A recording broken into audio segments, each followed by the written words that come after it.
If you're using the same skincare routine when you were 18, no matter what age you are, even if you're 25, if you're using the exact same skincare routine that you were, it's time to change. It's time to reach out to a professional because it should almost change seasonally.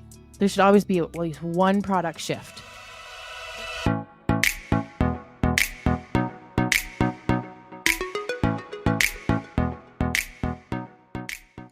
Welcome to another episode of Nourify and Beautify, the podcast that shows you the other side of beauty. Every week, we interview the experts in the world of beauty, health, and wellness so that you can make informed decisions that are right for you. My name is Linda Yates. And I'm Nora Bushama. This week we are bringing Ella Cressman for the second part of her episode on the dark side of the skincare industry. Ella has been involved in this industry as esthetician, formulator, and skincare educator. But I think what we appreciate most about her is her commitment to transparency and helping people just like you find safe, effective, honest products. Yeah, absolutely. If this is your first time, though, listening to Nourify and Beautify, welcome. We are so happy and excited that you would join us. And if this isn't your first time, we hope that you'll follow or subscribe to the show on your favorite podcast app and share it as well with someone you feel like would benefit from all of this amazing knowledge. Now, let's get to the interview. Ella, thank you so much for joining us today. Hi, thank you so much. I'm so glad to be here again. And nice to meet you. I missed you last time, but great to see you again, Linda. I'm very excited to be able to talk with you both. Great. Well, last time you came, I wasn't here, and I'm very, very glad you're back with us today. For any listeners who haven't listened to your previous episode on Unifying Beautify, check our show notes for a link to that episode, which you should definitively listen to before this one. In that episode, you and Linda talked about the dark side of the skincare industry when it comes to the marketing, stretching the truth, and even misinformation. Today, we want to dive in even deeper into that topic and hear about some of the challenging experiences you've had in your various roles in the industry. Absolutely. I'm very excited. I like to call it the ugly side of the pretty business. Yeah. So, Ella, you are an esthetician. Hopefully, I said that right tonight. An international skincare educator and the owner of Ella Cress Skincare. Last time you were on the show, I also learned that you were on the cutting edge of the world of CBD skincare when it first started in Colorado. And you told me a speed date changed your life. I absolutely have to hear that story. Okay. Well, I told you I'd tell you I had coffee, but here we go.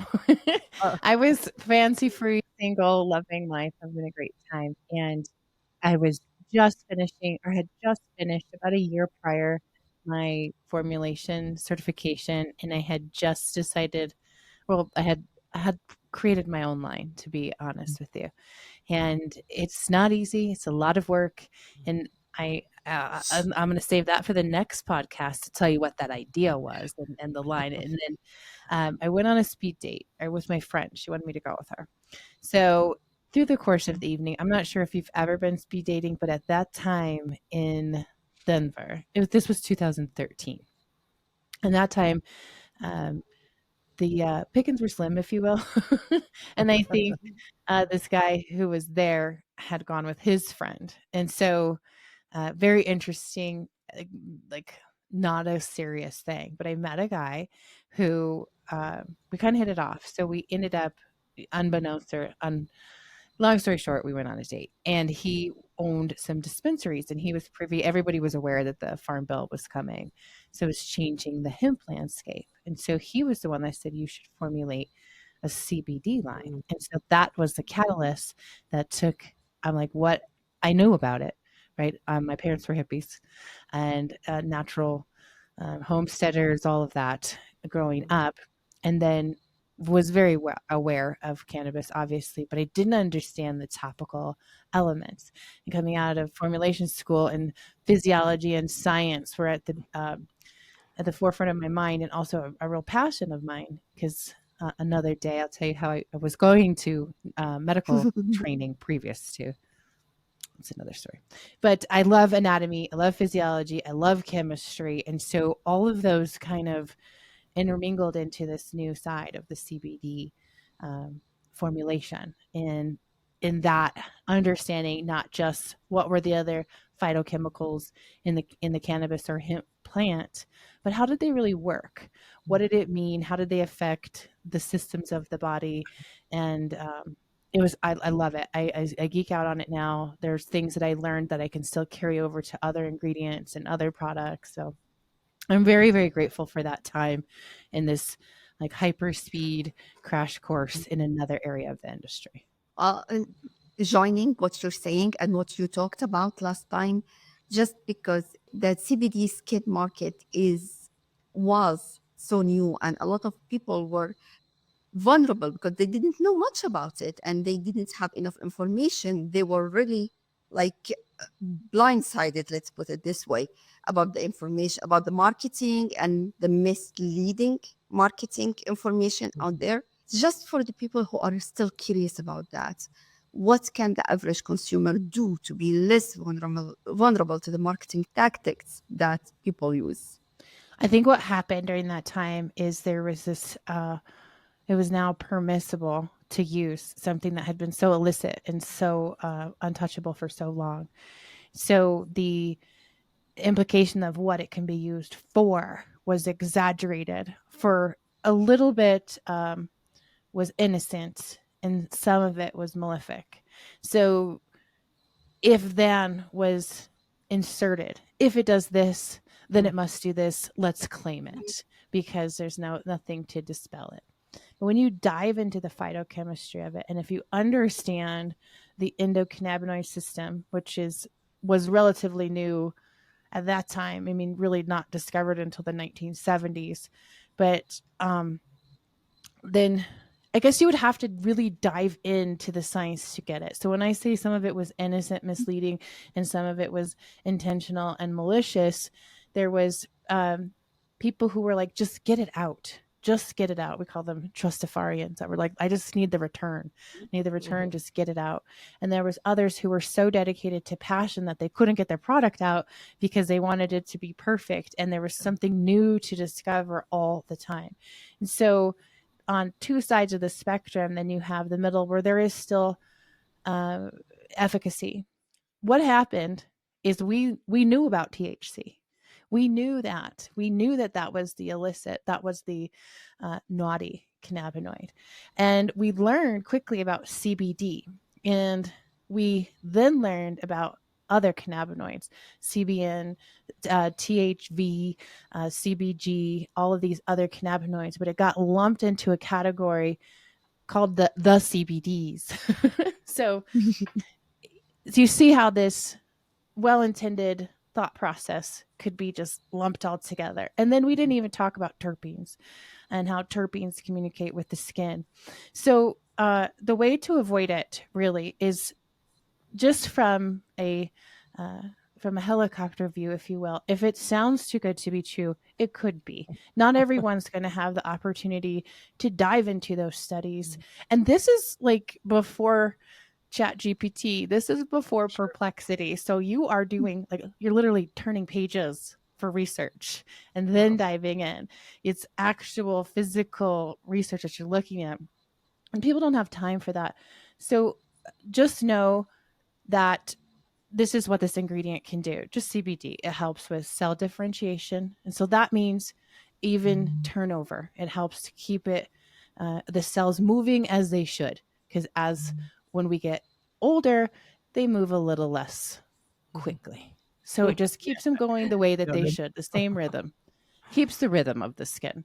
And that's important when you look at psoriasis or eczema because the rhythm of those skin types is on hyperspeed. It's on fast forward.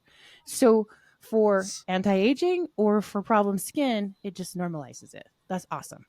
It also normalizes oil production, which we have in dry skin, a slower oil production, or an oily skin, a hyper oil.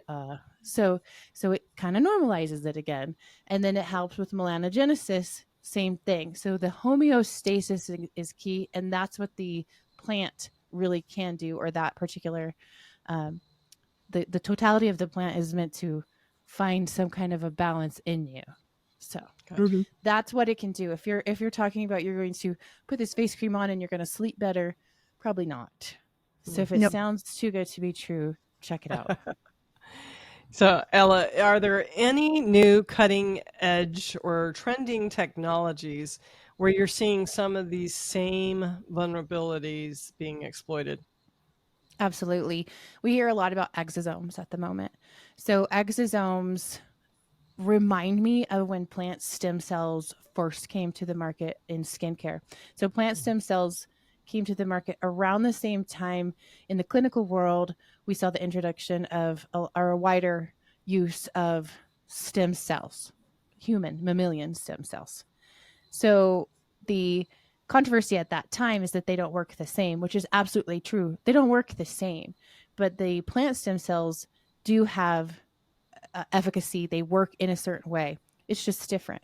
So now we have exosomes entering into the skincare side of things, and we have both mammalian exosomes and plant exosomes. They work differently in the skin. They're sourced from different places, and they don't have the same effect on the skin cell communication. So being really aware of that is key, not to Mhm, just um, buy into it, mhm, understanding what it is. So we have these growth factor creams, these growth factor serums, or these exosome creams, exosome serums. And to be quite frank with you, it's just going to take off from here because a lot more exosomal extracts are coming from plants. So that mhm, means in the plant world, these exosomes, these plant exosomes, which are kind of it's not a fair comparison, but they're going to have really targeted effects. They're going to have really intentional things that they're going to communicate to the skin versus a mammalian exosome that's going to communicate with the skin mhm, is the best way to put it. So just being aware is key. And then also um, it's obviously a personal issue if you want mammalian exosomes in your mhm. skincare. I do not. I do not. Uh, It's interesting where they're sourced from, and it has controversy. So if you're good with it, great. But it's good to know that these are mammalian versus plant. So I just before you ask your next question, Nor, I just got to say this, Mamillion. When you say that, I have this vision of like dinosaur stuff putting on me, like scraping or off the dragon or anyway. And and I'm not trying to make light. I'm just yeah. To me, that's what I picture when you Yeah, say Mamillion. You it's a visualize. Yeah. well, I think those were amphibians, weren't they? Dinosaurs. Oh, okay. See, and again, I think science is not my thing. So I'm I still think not of it sure why Nora has me on the show. So yeah. because you're fun. You bring the fun, but the mammalian bring mammalian is mammal. So I Yeah. think of Okay. cow, Well, even that though makes I know they're sense. human. Yeah. Even though I know they're human derived, it's umbilical cord or umbilical tissue, or use also adipose tissue that's been cleaned from different procedures. So I'm good on that. Give me a plant exosome, I'm fine, but Yeah, you I can like keep the it in plant there. idea. Yeah, I'm good with Yeah, the but I plant. mean, It's but it yeah. works. I mean, I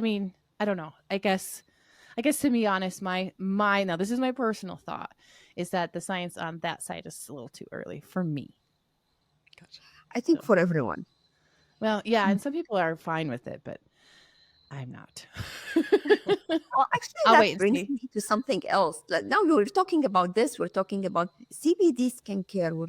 You talked about the physical and versus chemical sunscreen. Is there any other product out there in the market that sets your alarms?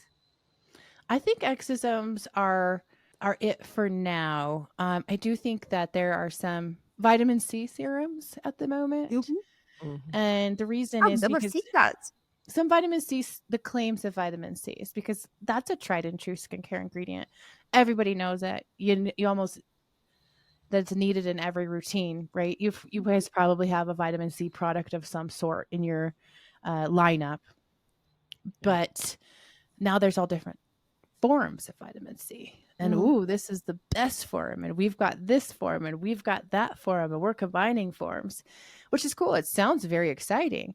But when you look at the data again and you understand what form works with the skin, Ability of it. yes, you have to understand that the most or the easiest translated form is L-ascorbic. It also happens to be slightly unstable. So the formula is which is why they're looking to these other forms. But those other forms take steps until they're able to translate perfectly. And so if you think about it in languages, it's like translating from Japanese to French to English. So if you're going from Japanese to French to English, it's not efficient. And there's something that could get lost in translation that way versus something that already speaks your native language. The native language of the skin is L-ascorbic. So they have their place, the other forms of vitamin C, absolutely, and they have skin benefit, but sometimes they're lumped into or nudged that they have a similar benefit as L-ascorbic, or sometimes people will poo-poo L-ascorbic when it actually has the best, in my opinion, the best communication opportunity. So they're all great, but they're also adding up. So if it's 4 different forms or 3 different forms at 5%, that must mean we have 15% vitamin C. And they are using that number because that is a sweet spot in research for some of the benefits of vitamin C, like brightening, of course, and antioxidant Mhm. defense. That's that sweet number.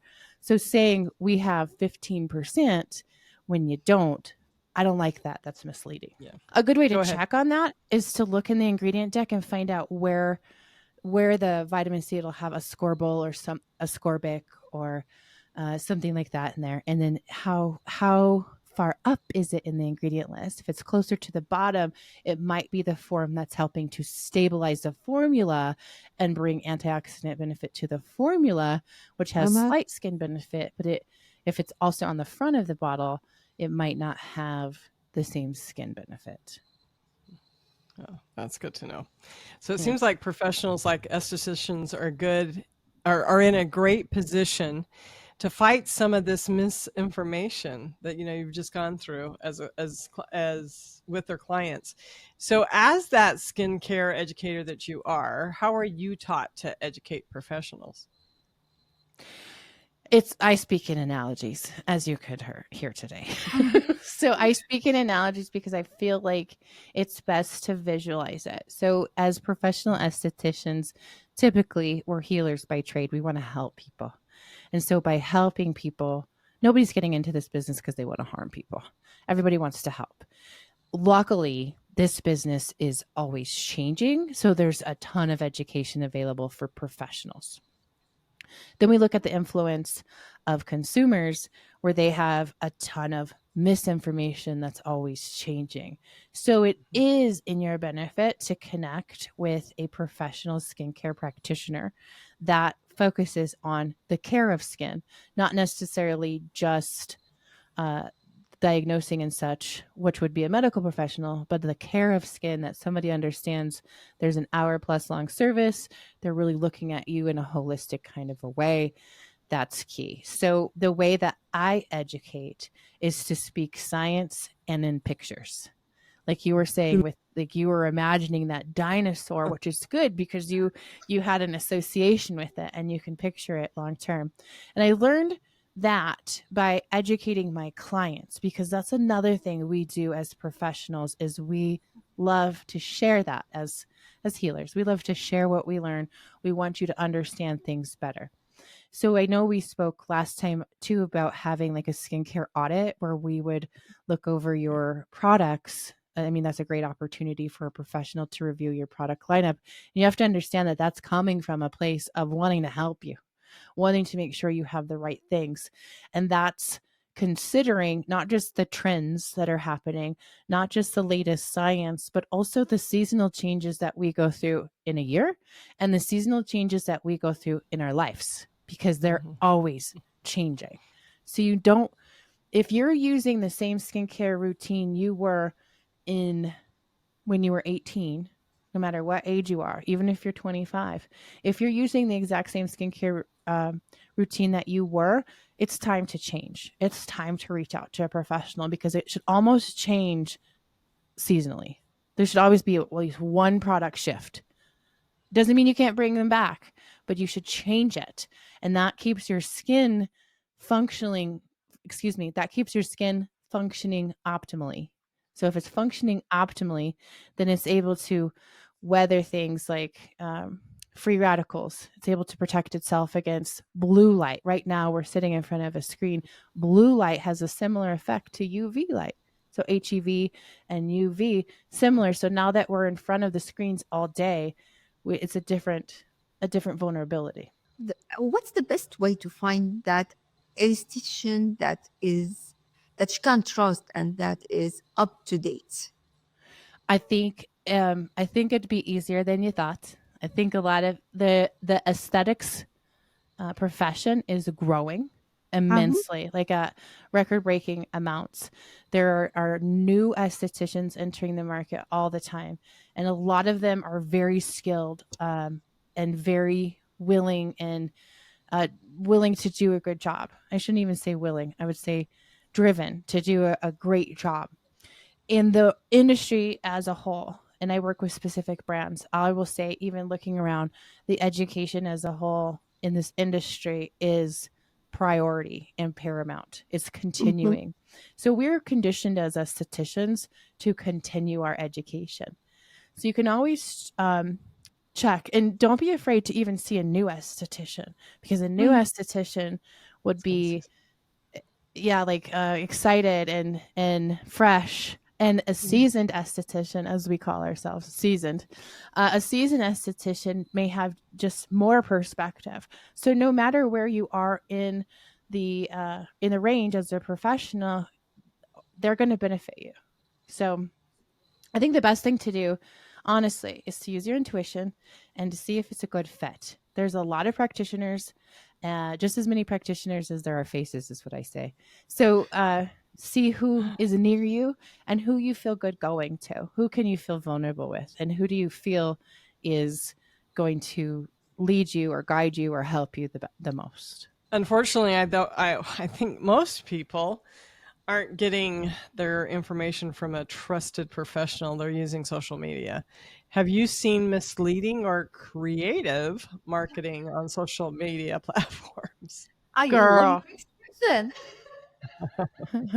the TikTok shop. I'll just call it what it is. A TikTok. It's so annoying for me. But it's not. It's more prevalent now. I even had a good friend of mine call me. She's like, "Oh, I heard this on TikTok, so I'm going to start doing it." I'm like, "Do you know who I am? Do you know what I do?" That's a go for it, and then tell me about it. But we definitely have seen new trends come out of TikTok or Instagram, and I think they're well-meaning, these creators or content creators, but I think the content, because listen, I've worked on the other side of the industry that seeks out these influencers, and let me tell you, the industry is just looking for followers. How Yep. many followers do you have? They're going to put something in your hand. They're going to tell, sometimes they're going to tell you what to say, other times they're going to leave it up to you. I have seen it where we had an influencer, a ton of followers, like, great, promote this product, fantastic. She went rogue, and we're like, take it down. Yeah. Oh my God. Okay. Take it down. That's not true. Take it down. It happens. And so we are putting our trust where I mean, not now, but who I was with previously, we had put our trust into them based on just the followers. Their credit isn't there. They don't have the training. Yeah. Then in our industry, it's also this big push that somehow followers equals validity. And that's just not true, because if you look at my social media, I have like minimal followers, but I'm out Yeah. there looking all the time to see, but I'm not active. I'm not posting my stuff. I don't post before and afters because it's private what we do in Mhm. my area, or I'm not, it's not a part of mine. And that's probably because I like to say a crusty, rusty SD, but I older school, so I don't necessarily. And I'm not saying anything bad about those who do. Yeah. It's just different. It's just different. So yes, there's a lot of trends that can be when they're they're presented as a broad idea that is beneficial for all. When the truth is, nothing is. Everybody's face is different. And so you have to take that into consideration. That's why working with a pro is important, because they're going to look at some of your unique. Yeah.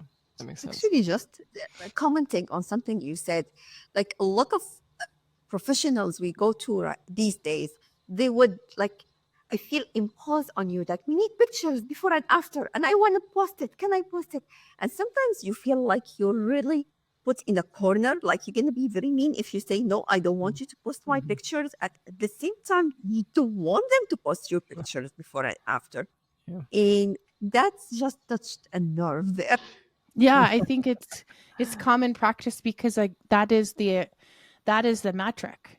That if you're not Mhm. posting, you're not busy. And if you're not posting, you're not worth it. And that generation, that's how they look for practitioners. They're looking not in, listen, I remember a phone book when you had pages that you turned. And then we Mhm. went to like an internet search. And now those generations after me, they're looking for people on Instagram. And I remember when I started hearing about that, I was like, really? Looking on Instagram, like, oh yeah, Yeah. this person has all these. I love their before and after. So there is a generation where that works. Listen, I don't want some of my vulnerable pictures up there of me with Exactly. pimples or Yeah. with I have melasma. I would love to be part of the after and get me to the after, and we can see if I'll let you Right. release those pictures, but not Good just point. for any reason. Honestly, even the after, sometimes I don't like them to be posted. Yeah. And that should be, Some you people should are private. never feel bad for saying no. They've got more clients than other ones, so don't worry about it. On the flip side, I do gather before and afters for my trainings to show professionals, but it's Mhm. different. So I, Yeah. I get to both sides, You're but teaching I with it. also, That one. yeah, Yeah, that one, I'm okay with it. It's still private. It's still you use it like, let's say, for a higher goal, you know? not That's just to get followers. Yeah. Well, you have talked about the way consumer behavior have been changing in the last 10 years and coming.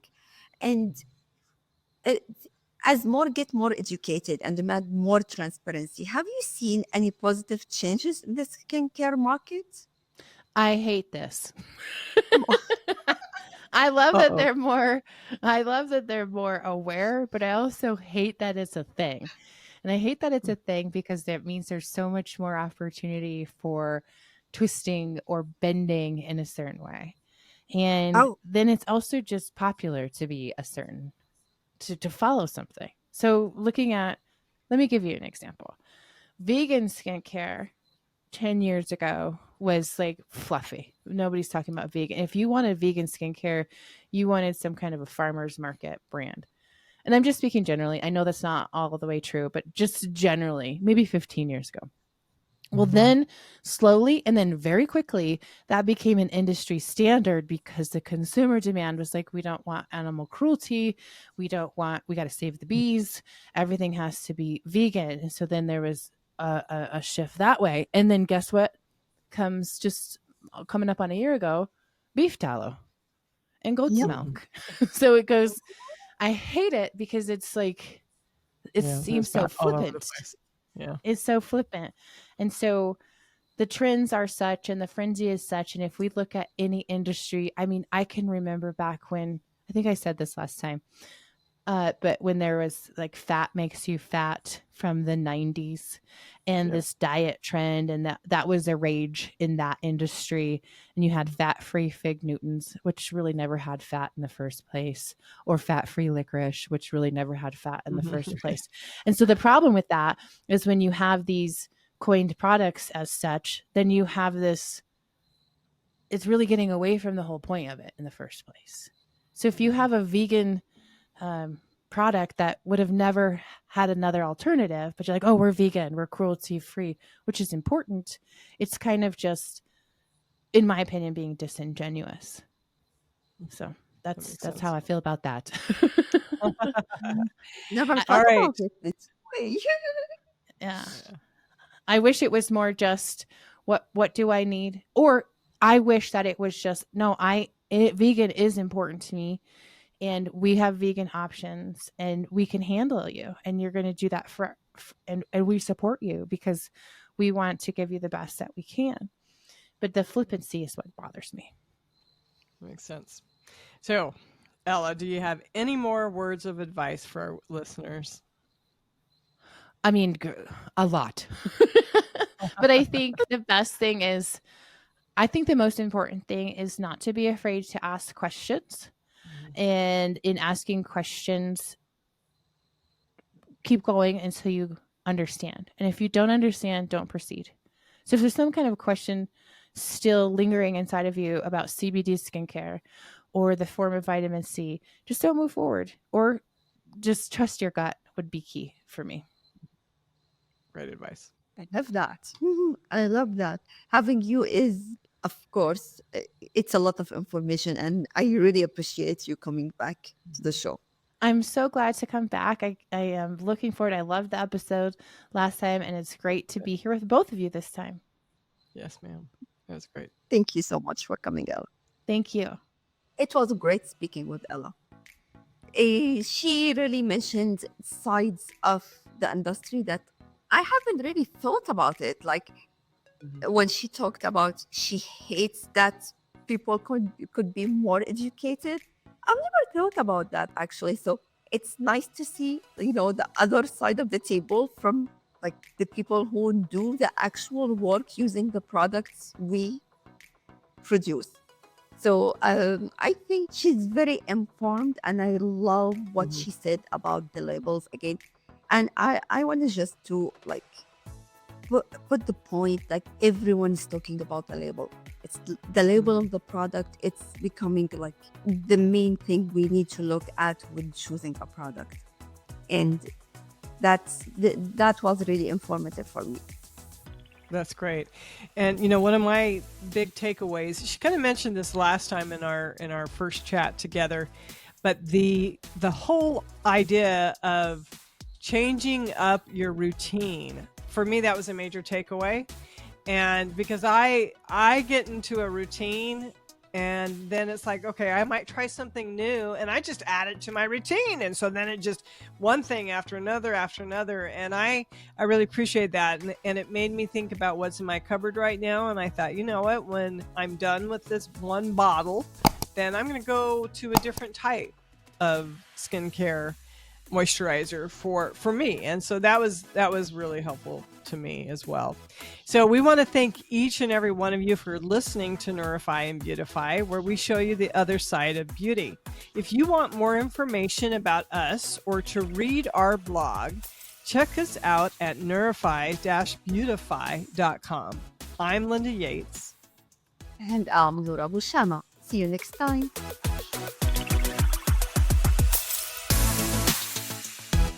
The mission of Nourify and Beautify is to help you understand whether beauty, health, and wellness products are effective and safe, so that you can make decisions that are right for you. When you follow, rate, and share the show, you help us do that, and we really appreciate it. If you haven't been over to our YouTube channel, you can watch our interviews there, and we'd love it if you would leave us a comment to let us know how you feel about the show. If you want to learn more about the show, read our blog, and don't forget to check out our website, nourify-beautify.com. This podcast is produced by TSC Studios, and our music is from Soundstripe.